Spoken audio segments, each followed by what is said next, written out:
Saya dari Prodi Tadris Matematika kelas 6A. Di sini saya akan membahas UTS mata kuliah Islam dan Jagat Raya. Baiklah, kita masuk ke soal nomor 1, yaitu jelaskan secara rinci dan kaitkan dengan ilmu matematika pada ayat berikut ini. Nah, ayat yang pertama yaitu surah An-Naba ayat 23 yang berbunyi labisi nafiha aqoba, dengan arti mereka tinggal di dalamnya berabad-abad lamanya. Nah, dalam tafsiran matematika, sebagian salah menafsirkan hukum dengan 70 tahun, ada yang mengatakan 80 tahun, dan ada pula yang mengatakan 300 tahun. Maksud dari pendapat-pendapat tersebut yaitu dengan perhitungan setiap harinya adalah seperti 1000 tahun di dunia. Jadi 1 hari di akhirat sama dengan 1000 tahun di dunia. Dengan pendapat al-hukum adalah 70 tahun, maka 1 al-hukum yaitu 1000 tahun dikali 12 bulan dikali 30 hari dikali 70 tahun. Sehingga dapatkan hasilnya 1000 tahun dikali 360 hari dikali 70 tahun.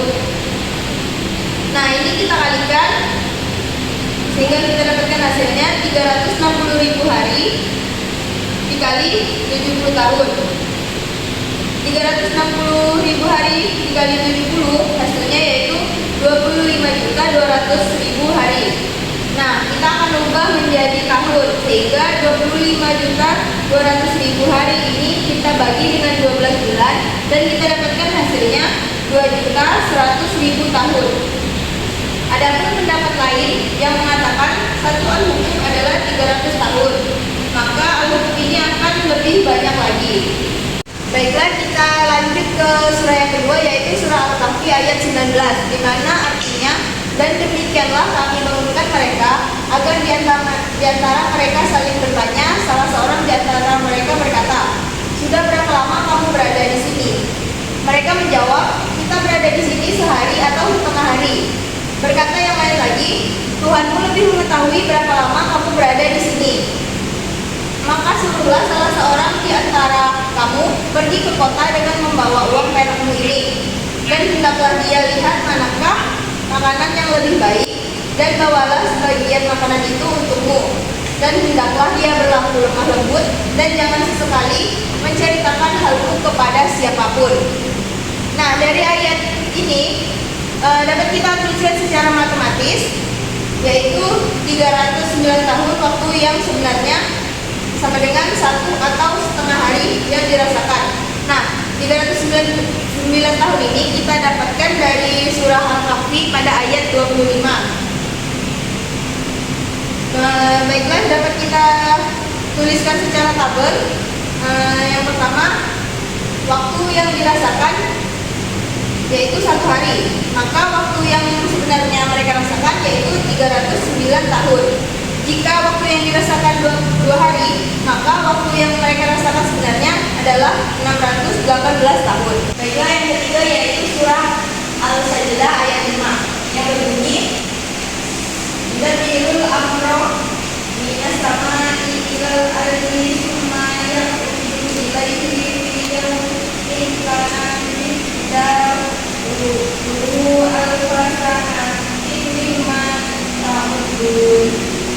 Yang artinya dia mengatur segala urusan dari langit ke bumi, kemudian urusan itu naik kepadanya dalam 1 hari yang kadarnya lamanya adalah 1000 tahun menurut perhitunganmu. Nah, dari ayat ini dapat kita tuliskan secara matematis, yaitu 1 hari di akhirat sama dengan 1000 tahun di dunia. Nah, ini sama dengan materi perbandingan. Dapat kita tuliskan seperti di dalam tabel ini. Di akhirat itu lamanya 1 hari dan di dunia perbandingannya yaitu 1000 tahun. Jika 3 hari di akhirat, maka di dunia yaitu lamanya 3000 tahun di dunia. Jika 5 hari di akhirat, lamanya yaitu 5000 tahun di dunia.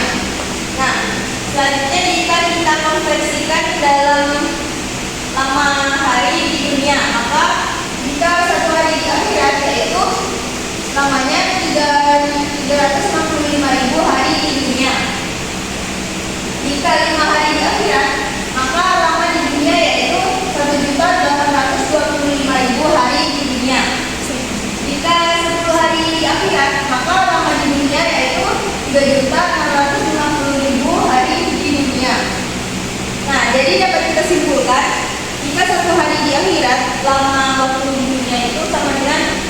365.000 hari di dunia. Nah, selanjutnya yang keempat yaitu surat Al-Isra ayat 1, yang artinya Maha Suci Allah yang telah memperjalankan hambanya Muhammad pada malam hari dari Masjidil Haram ke Masjidil Aqsa yang telah kami berkahi sekelilingnya agar kami perlihatkan kepadanya sebagian tanda-tanda kebesaran kami. Sesungguhnya Dia Maha mendengar, Maha melihat.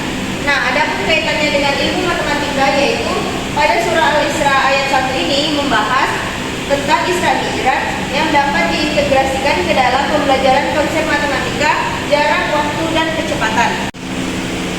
Baiklah, selanjutnya kita akan membahas soal nomor 2, yaitu menjelaskan konsep takbir pada sholat wajib dan sholat tarawih dalam perspektif matematika. Nah, di sini ada tabel pertama, yaitu bacaan takbir dalam sholat wajib.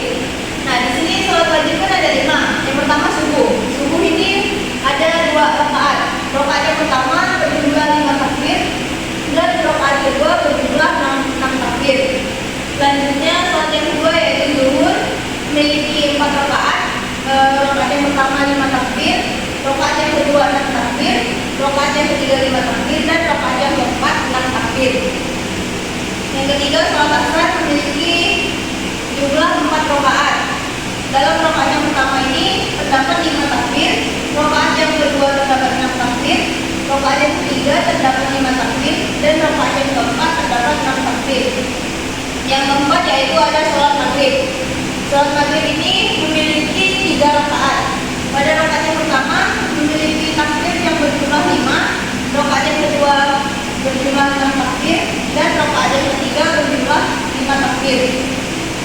Selanjutnya yang terakhir yaitu sholat isya yang memiliki 4 rakaat. Pada rakaat pertama berjumlah 5 takbir, rakaat kedua 6 takbir, rakaat ketiga 5 takbir, dan rakaat keempat 6 takbir. Nah, dari keseluruhan sholat wajib ini, jika kita jumlahkan takbirnya, maka akan mendapatkan takbir sebanyak 94. Jadi dapat kita simpulkan, dalam sholat wajib sehari 5 kali memiliki sejumlah 17 rakaat dan bacaan takbir seluruhnya adalah 94 takbir. Nah, baiklah, lanjutnya setelah sholat wajib di sini maka ada sholat sunnah tarawih. Yang terdekat adalah sholat sunnah rawatib, yaitu sholat sunnah yang dikerjakan mengiringi sebelum atau sesudah sholat wajib. Ada 2 hal yang perlu dipertimbangkan. Yang pertama, bahwa sesudah sholat subuh dan asar dilarang sholat sunnah rawatib.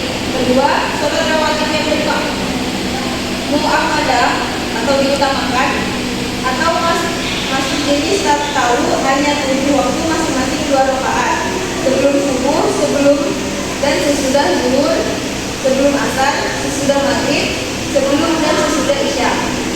Jumlah bacaan takbir keseluruhan dalam sholat rawatib tarawih adalah 77 kali bacaan takbir. Nah, untuk perinciannya kita dapat lihat di tabel yang kedua. Di sini terdapat 7 sholat rawatib. Yang pertama sebelum subuh yang memiliki 2 rakaat. Untuk rakaat pertama jumlah takbirnya yaitu 5 dan rakaat kedua jumlahnya 6. Begitupun untuk sholat rawatib yang lainnya jumlahnya sama, sehingga jika kita jumlahkan semuanya adalah 77 takbir. Nah, dari tabel ini jumlah bacaan takbir dalam sholat wajib adalah 94, sedangkan dalam sholat sunnah rawatib adalah 77 kali bacaan takbir. Maka kita bisa memperoleh rangkaian bilangan 94 ditambah 77, hasilnya yaitu 171. Nah, sehingga dapat kita pecah menjadi dari 171 ini kita pecah menjadi 9 dikali 19. Nah, dari jumlah 171 kali bacaan takbir dalam sholat wajib dan sholat sunnah yang mengiringinya, jika kita kembalikan kepada bilangan konstanta 19, bismillah, sebagai pembagi diperoleh bilangan 9, dan bilangan 9 ini ternyata adalah jumlah bacaan syahadat atau tasyahud dalam sholat wajib 17 rakaat. Baiklah, selanjutnya soal yang ketiga yaitu menjelaskan bilangan-bilangan pada sholat nafilah.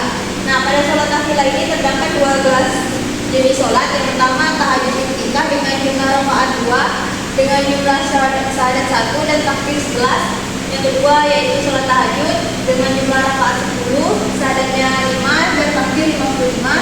Selanjutnya yang ketiga sholat duha dengan jumlah rakaat 8, jumlah syahadatnya 4, jumlah takbir 44. Selanjutnya yang keempat sholat syukur wudhu dengan jumlah rakaat 12, jumlah syahadat 6, jumlah takbir 66.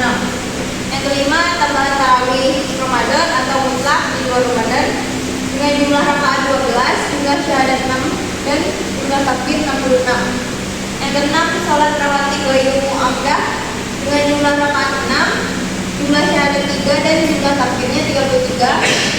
Yang ketujuh sholat tahiyat masjid dengan jumlah rakaat 10, jumlah syahadat 5 dan jumlah takbirnya 55. Yang kedelapan sholat awabin dengan jumlah rakaat 6, jumlah syahadat 3 dan jumlah takbir 33. Yang kesembilan sholat tasbih dengan jumlah rakaat 4, jumlah syahadat 2 dan jumlah takbir 22. Yang ke-10 sholat taubat dengan jumlah rakaat 2, jumlah syahadat 1 dan jumlah takbir 11. Yang ke-11 sholat hajat dengan jumlah rakaat 2, jumlah syahadat 1 dan jumlah takbir 11. Yang terakhir sholat istighoroh dengan jumlah rakaat 2, syahadatnya 1 dan takbir 11. Nah, jika dijumlahkan secara keseluruhan, jumlah rakaatnya yaitu 76, jumlah syahadatnya 38 dan jumlah takbirnya 418. Nah, di sini kita akan pecah menggunakan rumus n dikali 19, sehingga kita dapatkan pemecahannya dari 76 menjadi 4 dikali 19, dari 38 menjadi 2 dikali 19, dan dari 418 menjadi 22 dikali 19. Nah, jika dihitung untuk masa 1 tahun Komariah, maka masing-masing jumlah rakaat nafilah yaitu 76 dikali 354 hari dalam 1 tahun, yaitu hasilnya 26.904. Nah, kita pecah menggunakan rumus sehingga kita dapatkan 1416 dikali 19. Yang kedua jumlah ucapan syahadat nafilah yaitu 38 kita kali dengan 354 hari dalam 1 tahun Komariah. Nah, kita dapatkan hasilnya 13.452. Kita pecah jadi 708 dikali 19. Dan yang terakhir jumlah bacaan takbir nafilah yaitu 418 kita kali 354 sehingga kita dapatkan hasilnya 147.972 dan kita pecah menjadi 7.788 dikali 19. Nah, pada bilangan-bilangan sholat nafilah ini terdapat bilangan asli, bilangan bulat, bilangan prima, bilangan cacah, dan bilangan komposit.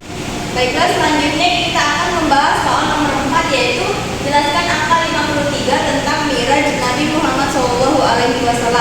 Nah, di sini sudah ada jawabannya, di mana Isra Mi'raj merupakan salah satu peristiwa monumental dalam perjalanan sejarah kerisalahan Nabi Muhammad SAW yang berlangsung pada 621 Masehi saat beliau berusia 53 tahun atau sekitar 13 tahun usia kenabian.